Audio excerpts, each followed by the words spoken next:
जय गुरुदेव, जय गुरुदेव। परम पुरुष गुरुदेव जी, जय गुरुदेव नाम। अलख यगम्य की पार में, स्वामी तुम्हें प्रणाम।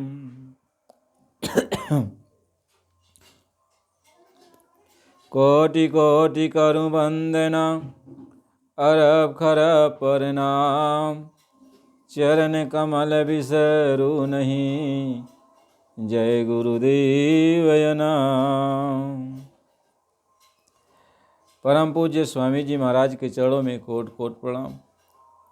आप सभी प्रेमी भाई बंधुओं सबको सादर जय गुरुदेव। आज का ये सत्संग है कि जब काशी के पंडित लोगों ने गुरु रविदास जी को अपने साथ भोजन करने से रोक दिया था।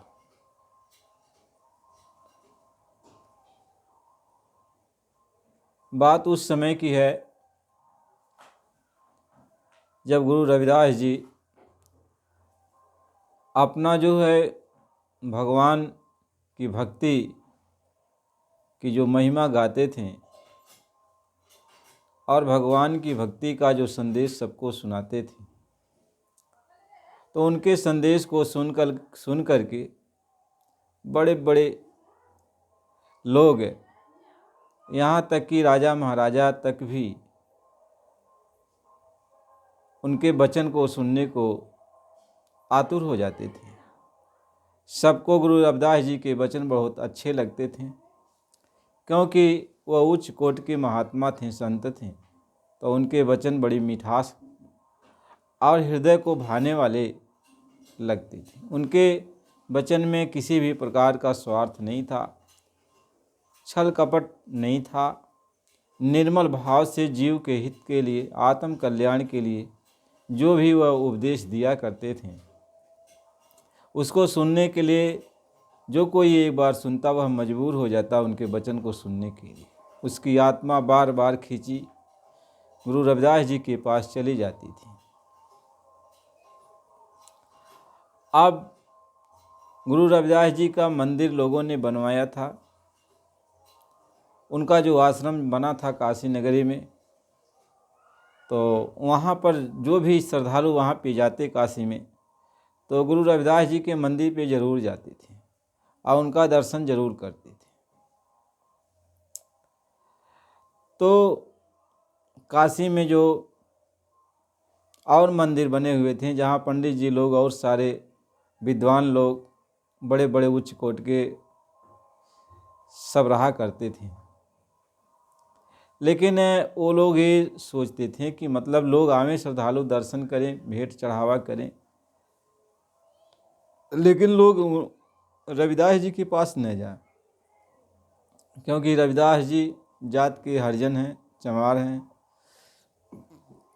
तो लोगों के अंदर ये भ्रम फैलाया जाता था कि वो जात के चमार हैं, छुआछूत लग जाएगा, भगवान नाराज हो जाएंगे, देवी देवता नाराज हो जाएंगे। तो भरसक वो यही प्रयास करते थे कि उनके पास कोई न जाए। लेकिन छुआछूत की बात तो अपनी जगह पर है, लेकिन वो महात्मा थे। किसी भी जात में यदि महात्मा आ जाएं तो फिर महात्मा तो महात्मा ही होते हैं। जब महापुरुष हो जाते हैं, उनके अंदर मालिक का वास हो जाता है, तो उनके वचन बाणी में तेज पैदा हो जाता है, उनके शरीर से तेज निकलता है, तो फिर कोई रोक कैसे पाएगा। इसी तरह से जो भी आते सबका भी दर्शन करते, भेंट चढ़ावा सबको भी देते, सभी मंदिरों पर दान दक्षिणा देते। तो रविदास जी के पास भी चले जाते थे लोग, उनका भी दर्शन सुनते, उनका सत्संग सुनते, और वहाँ भी जो भी इच्छा आती वो भी वहाँ दान दक्षिणा कुछ दे देते। तो चित्तौड़ की आप सब लोगों ने चित्तौड़ की रानी झालाबाई का नाम सुना होगा। ये राणा सांगा की पत्नी थी। तो झालाबाई तीर्थाटन करने के लिए हर जगह घूमती हुई तीर्थ यात्रा पर गई थी। तो वहाँ पर भी पहुँच गई काशी में, और उन्होंने भी रविदास जी का नाम सुन रखा था। तो उनके दिल के अंदर ये था कि चलेंगे, रविदास जी का दर्शन करेंगे, उनके वचन को सुनेंगे, सत्संग को सुनेंगे। और अपने जो है सेना के साथ, सेना के कुछ टुकड़ियों के साथ जो है भेंट उपहार ले करके कि चलेंगे वहाँ काशी नगरी में, मंदिरों का दर्शन करेंगे, वहाँ भेंट करेंगे और रविदास जी का भी दर्शन करेंगे। तो सब जगह वो रानी झालाबाई काशी में गंगा जी में स्नान की और सभी मंदिरों का दर्शन की, जो भी भेंट पूजा करना था सब जगह दान दक्षिणा दी। और इसके बाद जो है उनके रहने की जो व्यवस्था, वहाँ के बड़े बड़े विद्वानों ने कहा कि रहने की व्यवस्था आपके लिए रानी जी यहाँ पर है। तो रानी पूछी कि रविदास जी का, तो लोगों ने बताया रविदास जी उधर रहते हैं, तो वहाँ आपको जाने की ज़रूरत नहीं है, आप उच्च घराने की हैं और आपके लिए सारी व्यवस्था यहाँ पे है, और यहाँ भगवान के मंदिर का आप दर्शन कीजिए, पूजा कीजिए, जितना दिन आपकी इच्छा कहे आप रहिए। तो रानी कही ठीक है, हम रविदास जी का थोड़ा दर्शन करेंगे। लेकिन पंडित जी लोग ऐसा घुमा फिरा करके बातचीत करते थे कि वो न जाने पाए, लेकिन अब उनकी श्रद्धा थी कि भाई, श्रद्धा थी उनका, तो कौन रोक सकता है। अब अपने जो भी उनके साथी साथ आए हुए थे, उनके अंगरक्षक, उन्होंने कहा कि चलो रविदास जी के यहाँ चला जाए। तो रविदास जी के पास जब पहुँचे तो रविदास जी अपना सत्संग कर रहे थे अपनी कुटिया में। जो भी कुछ लोग थे तो सब सुन रहे थे। तो रानी भी पहुँच गई। रानी ने उनका सत्संग सुना। सत्संग सुन करके रानी भाव विभोर हो गई, और जब सब लोग चले गए रानी वहाँ बैठी रही। फिर रानी और जो है गुरु रविदास जी से वार्तालाप होने लगी। रानी ने जो जो बातें पूछी, जो भी शंका समाधान था, रविदास जी ने उनसे सारी बातें कहा। रानी का जब भ्रम दूर हो गया तो रानी उनके चरणों पे गिर गई और कहे कि आप हमको अपना, हमारे ऊपर आप दया कर दीजिए और मालिक की भक्ति का मार्ग बता दीजिए। रविदास जी कहें कि बेटी, हम तो जात के हरिजन हैं, चमार जात के हैं, और लोग आपको ताने माने बहुत मारेंगे, फिर आप बर्दाश्त नहीं कर पाओगी। तो रानी ने कहा, गुरु जी, हमें दुनिया से क्या लेना, दुनिया कुछ भी कहे, हमें तो आत्म कल्याण की बात है, हमारी आत्मा का कल्याण आप कर दीजिए, हम दुनिया के ताने बाने सब सुन लेंगे। रविदास जी ने उनको रास्ता बता दिया और कहा, आप जो है इसी रास्ते पर चलते रहना, भजन करते रहना। रानी कुछ दिन रुकी और तीर्थाटन की। इसके बाद वापिस अपने जो है महल में वापिस चली आई। इसके बाद कुछ दिनों के बाद सारे पंडित जी लोग पता लगाते वहाँ की रानी आई थी, तो चलो अब उनके यहाँ, राजा के यहाँ पहुँचा जाए। तो पंडित, बड़े बड़े पंडित लोग, काशी के विद्वान लोग, सब लोग राजा के पास गए। तो राजा ने उनका बड़ा सत्कार किया कि काशी से आए हैं, ब्राह्मण विद्वान लोग हैं। राजा ने बहुत सत्कार किया। इसके बाद पंडित जी लोगों ने कहा कि राजन, हम आपसे एक निवेदन करने के लिए आए हैं। कहें बताओ, क्या हमसे उम्मीद है, क्या आप चाहते हो हमसे? कहें कि राजन, आप तो प्रजा के रक्षक हो, धर्म कर्म के आप रक्षक हो, आप से उम्मीद लेके आया हूँ। तो रणसंगा ने कहा कि जो भी कहना है साफ साफ कहो। कहें कहना यह है कि आपकी रानी तीर्थाटन करने के लिए निकली थी, तो आई थी काशी में, तो उन्होंने वहाँ जो है रविदास जी जो महाराज हैं, तो उनके यहाँ वो जाके रात रुकी और उन्हीं के यहाँ वो सत्संग सुनती रहीं। और मंदिरों में आए सब लोग, सभी मंदिरों का दर्शन की, भेंट पूजा भी जो उनको दिल में आया किया। लेकिन वो रविदास जी को अपना गुरु बना ली। यही सबसे बड़ी बात है कि उच्च घराने की हो करके और रविदास जी को अपना गुरु बना ली। यही बात समझ में नहीं आता है। आप सब लोग धर्म के रक्षक हो राजा, और आप ही धर्म की रक्षा नहीं करोगे तो फिर कौन करेगा? देवी देवता सभी नाराज हो जाएंगे। राजा ब्राह्मणों की बात को सुन करके थोड़ा गुस्सा आया, लेकिन कहा रुको तुम सब लोग। तो रानी के यहाँ गए तो रानी उस समय जो है गुरु रविदास जी का भजन गा रही थी। तो राजा वहाँ शांत होकर खड़ा रहा। फिर रानी ने पूछा कि आप बताइए कि आप मतलब कैसे तत्काल वापिस चले आए? तो राजा ने कहा कि ऐसी ऐसी बात है, तुम गई थी वहाँ काशी नगरी? कहें हाँ गई तो थी।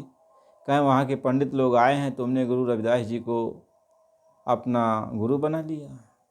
तो रानी कही हाँ। तो राजा ने कहा कि वो लोग कह रहे हैं कि वो जात के हरिजन हैं और तुम्हारा धर्म खत्म हो गया और तुम्हें अब प्रायश्चित करना चाहिए देवी देवताओं से। तो रानी ने कहा वो उच्च कोट के महात्मा हैं, संत हैं, हमने कोई ख़राब काम तो किया नहीं कि मतलब ख़राब काम किया हो तो कोई जो है माफ़ी मांगा जाए, प्रायश्चित किया जाए। तो जाकर आप पंडितों से कह दीजिए कि पूरे नगर में शोर मचा दें, ढोल मजीरा लेकर कि रानी जो है रविदास जी का चेला बन गई है, हमें इसकी कोई परवाह नहीं है। अब राजा जो है रानी को बहुत मानता था और रानी की भक्ति से राजा प्रभावित हो गया। कहा रानी तो क्या किया जाए? रानी ने कहा कि देखिए स्वामी, ये जो पंडित जी लोग हैं ये धन के लालच हैं, इनको दान दक्षिणा दे दीजिए, वो खुश हो जाएंगे और चले जाएंगे। राजा ने वैसा ही किया। पंडित जी लोगों से कहा कि देखो आपको जितना भी दान दक्षिणा है हम आपको दे रहे हैं, सबको भेंट दिया दान दक्षिणा। तो पंडितों ने कहा कि दान दक्षिणा का अधिकार हम ही लोगों का है, तो रानी से आप कह दीजिएगा कि दान दक्षिणा हम ही लोगों को दिया करें, गुरु किसी को बनाए, हमें इससे नहीं कुछ लेना देना है।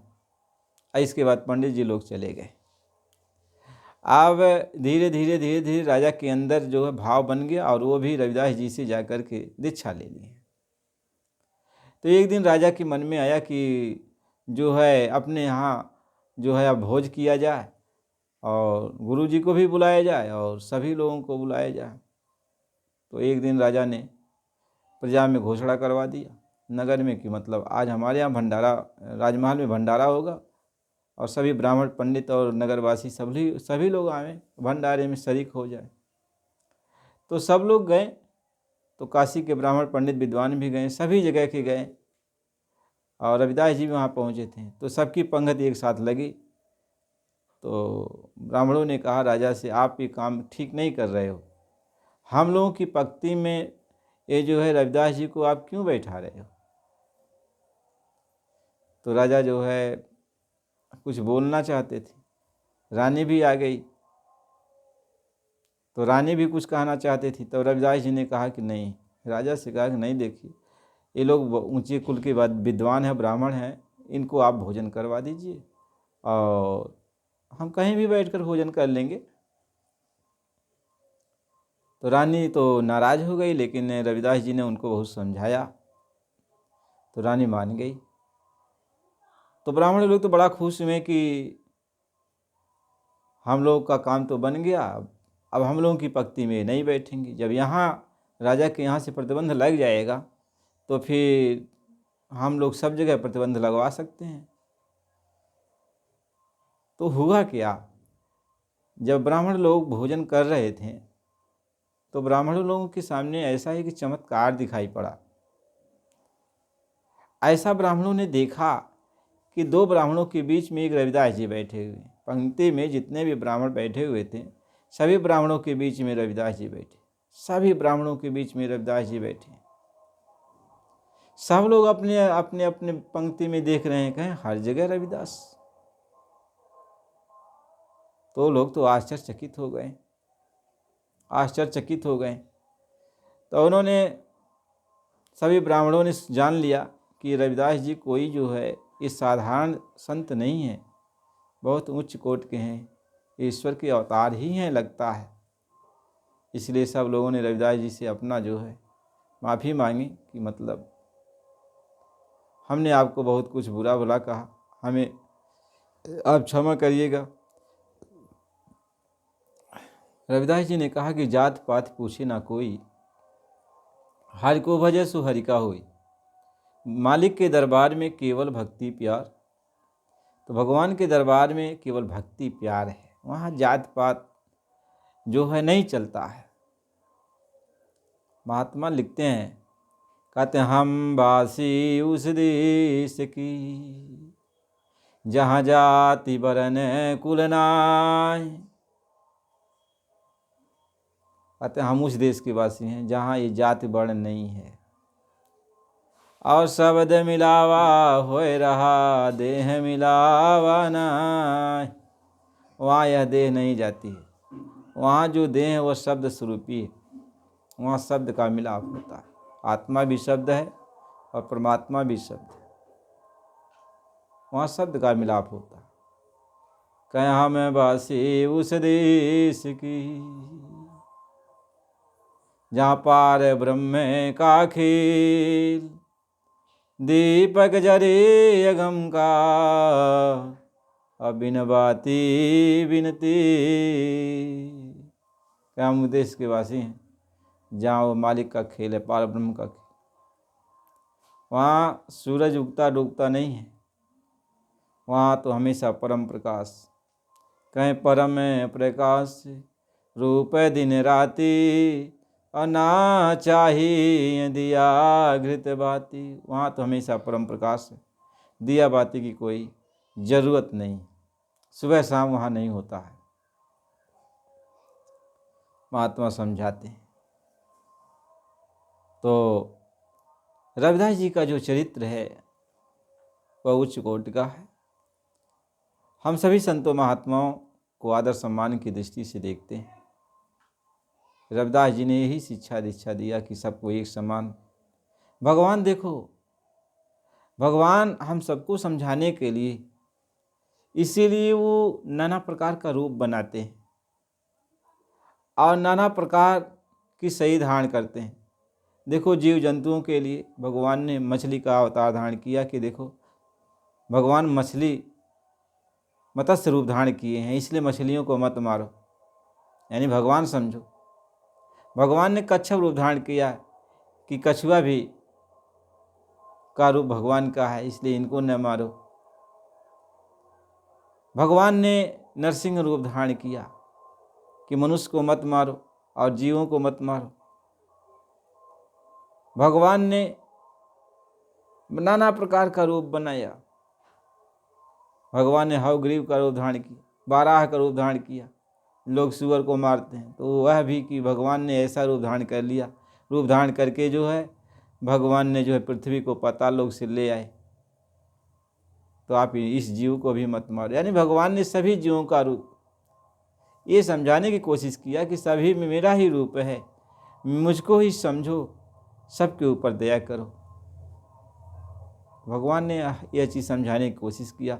भगवान संतों के रूप में आए, कभी मुसलमानों के रूप में आए, तो कभी हिंदू के रूप में आए, कभी ब्राह्मणों के रूप में आए, सिख के रूप में आए, ईसाइयों के रूप में आए। भगवान सभी जात पात में अपना अवतार धारण किया ताकि सभी जात पात के लोग ये सोचे कि भगवान हमारे हैं। भेदभाव बंटवारा नहीं किया भगवान ने, और सबको समदृष्टि से देखा, एक समान सबको उपदेश दिया।